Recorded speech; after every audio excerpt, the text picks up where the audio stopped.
sebuah gubuk tua dibakar demi pembangunan kantor polisi. Tapi tak ada yang tahu tanah itu menyimpan rahasia yang tak seharusnya tak pernah disentuh. Sampai akhirnya satu persatu nyawa jadi taruhannya. Bagaimana sesungguhnya yang akan terjadi? Beginilah kisah cerita selengkapnya.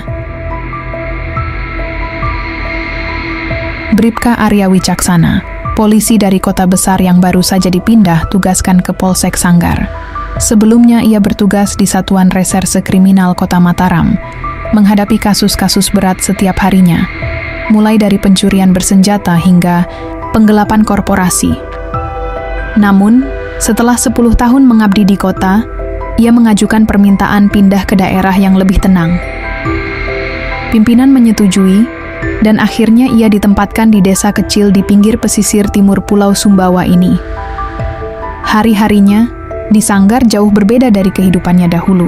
Kini, ia lebih sering turun ke lapangan bukan untuk mengejar pelaku kejahatan, melainkan untuk membantu warga menanam bibit pohon, ikut kerja bakti membersihkan selokan, atau sekadar mengantar anak-anak ke sekolah ketika kendaraan mereka mogok. Warga desa menyambutnya dengan hangat. Keberadaan Arya di tengah-tengah mereka menghadirkan rasa aman dan damai. Pada suatu pagi, saat Arya sedang memeriksa laporan harian di ruangannya, Kapolsek memanggilnya. "Arya, kamu saya tugaskan untuk survei lahan kosong di jalan raya ujung timur desa. Rencananya di sana akan dibangun kantor Polsek baru. Sekarang bangunan kita ini sudah terlalu tua dan kecil," jelas Kapolsek sambil menunjuk peta lokasi di meja. "Siap, Pak. Saya berangkat sekarang juga," jawab Arya, meski dalam hatinya ada perasaan tidak enak yang belum ia mengerti. Ia mengendarai sepeda motor dinas melewati sawah, perbukitan, dan jalan tanah berbatu menuju lokasi yang dimaksud. Saat tiba di ujung jalan, ia mendapati lahan kosong yang cukup luas. Tanah itu dipenuhi semak belukar dan pepohonan liar. Namun di tengah-tengahnya, berdiri sebuah gubuk kayu reyot yang nyaris roboh. Asap tipis keluar dari cerobong kecil, tanda kehidupan di dalamnya. Arya turun dari motor dan berjalan perlahan ke arah gubuk itu. Dari balik tirai robek di pintu kayu, muncullah sosok seorang nenek tua dengan rambut memutih dan punggung yang membungkuk. Wajahnya keriput, tapi matanya tajam menatap kedatangan Arya. "Permisi, Nek. Saya Arya dari Polsek Sanggar. Saya hanya ingin mengecek lahan ini, karena katanya akan dibangun kantor Polsek baru," ucap Arya lembut. Namun, seketika mata nenek itu membelalak. Tangannya bergetar memegang tiang rumah yang lapuk. Beberapa detik kemudian, tangis pecah dari bibirnya yang sudah kering. "Tolong, Nak, jangan usir nenek dari sini. Rumah ini satu-satunya tempat nenek berteduh. Sudah 30 tahun nenek tinggal di sini. Sejak suami dan anak-anak nenek tiada. Tidak ada lagi tempat lain," katanya sambil terisak. Arya terdiam, hatinya bergemuruh. Ia memandang sekitar, melihat betapa sederhana dan rentannya hidup nenek itu. Gubuk tersebut bukan hanya bangunan reot, itu adalah seluruh dunia bagi si nenek. Hari itu, Arya tidak kembali ke kantor dengan laporan biasa. Ia duduk bersama si nenek selama berjam-jam, mendengarkan kisah hidupnya yang penuh kehilangan. Malam itu, untuk pertama kalinya sejak pindah ke Sanggar, Arya merasa dilemparkan kembali ke dilema moral yang dalam antara tugas sebagai aparat dan suara nuraninya sebagai manusia. Apakah harus ada yang dikorbankan demi pembangunan? Pikirnya dalam diam, menatap langit malam yang cerah tanpa polusi. Suara mesin alat berat meraung memecah keheningan pagi di ujung desa Sanggar. Debu beterbangan saat ekskavator mulai merobohkan semak dan pepohonan kecil yang tumbuh liar di lahan kosong itu. Di tengah hiruk-pikuk itu, berdiri seorang nenek tua, badan ringkihnya bergetar. Air mata terus menetes dari matanya yang sudah buram. Di hadapannya, rumah gubuk kayu yang telah ia huni puluhan tahun, kini tinggal menunggu waktu untuk dirobohkan. Arya berdiri tak jauh dari sana, dengan berkas kertas perintah penggusuran di tangan. Dalam diam, ia membaca ulang surat itu, lalu menghela napas panjang. Ia menarik korek api dari saku, menyalakannya, dan menyulut pinggir kertas tersebut. Api menyambar cepat, membakar kertas perintah itu hingga menjadi abu. Ia tidak butuh lagi kertas itu, karena semuanya sudah berjalan sesuai rencana atasan. "Pak, tolong, hentikan ini. Ini satu-satunya tempat saya. Rumah ini, rumah anak saya dulu. Jangan hancurkan." Isak nenek itu sambil merangkak ke arah ekskavator. Beberapa polisi lain mencoba menenangkannya, tapi nenek itu tidak berhenti meratap.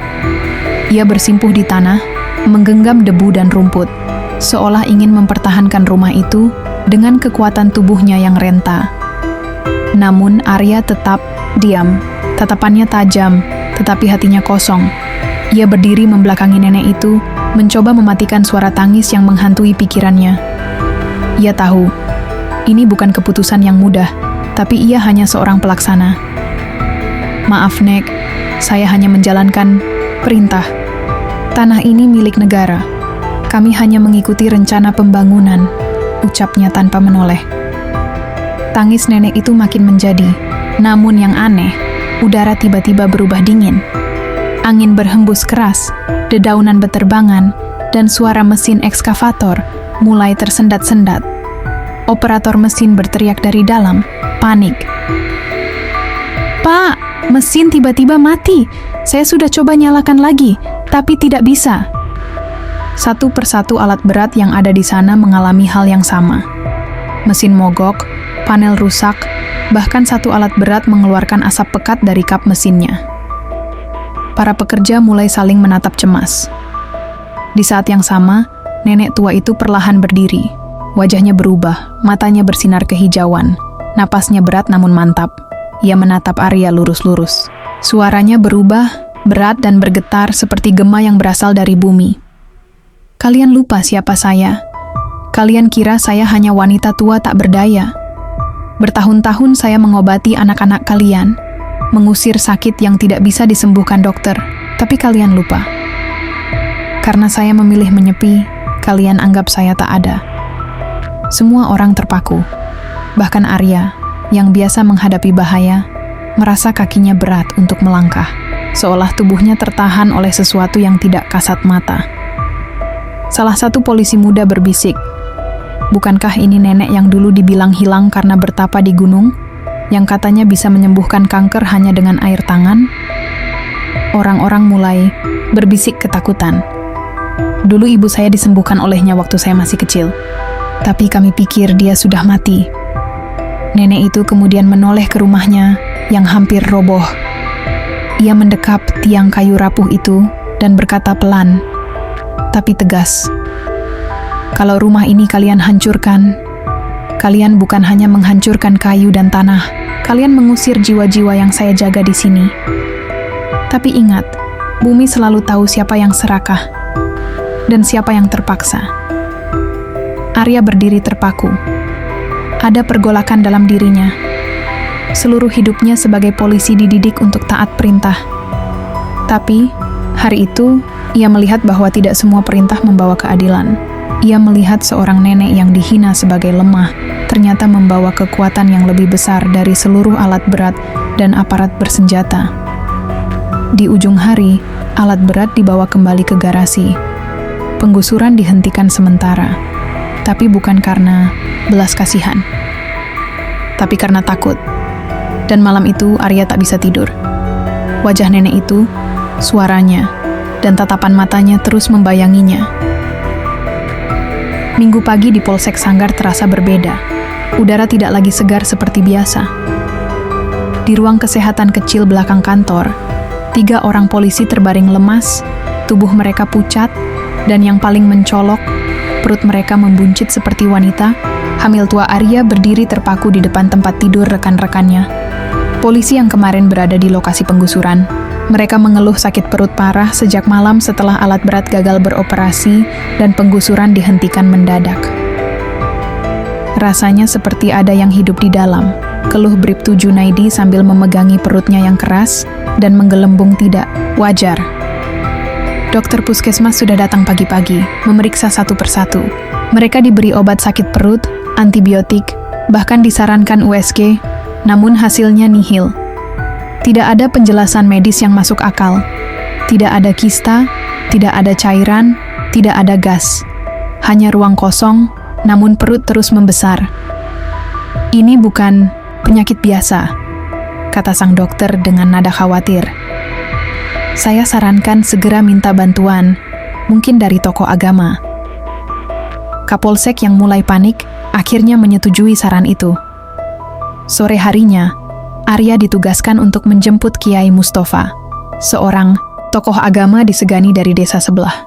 Kiai itu dikenal bukan hanya sebagai guru spiritual, tapi juga penyembuh dari penyakit-penyakit aneh yang tak tersentuh ilmu medis. Saat Kiai Mustafa tiba di polsek, suasana hening. Para polisi dan warga yang tahu soal kejadian ini berkumpul diam-diam di luar. Kiai itu mengenakan jubah putih bersih dan sorban yang sederhana. Matanya teduh namun tajam, seolah bisa menembus isi hati orang-orang yang melihatnya. Ia masuk ke ruangan pasien. Begitu melihat kondisi para polisi, wajahnya langsung berubah serius.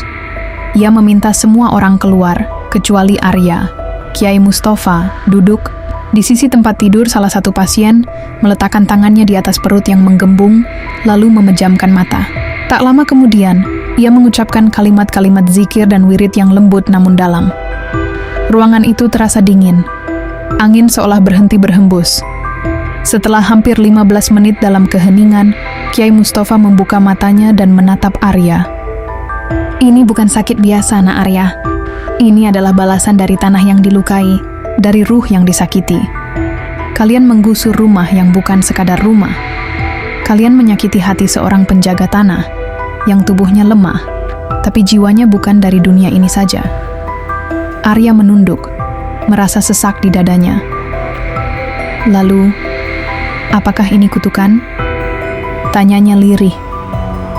Bukan kutukan, jawab sang kiai, tapi pelajaran bahwa tanah ini punya jiwa, dan jiwa itu dilindungi oleh seorang wanita yang kalian sebut nenek.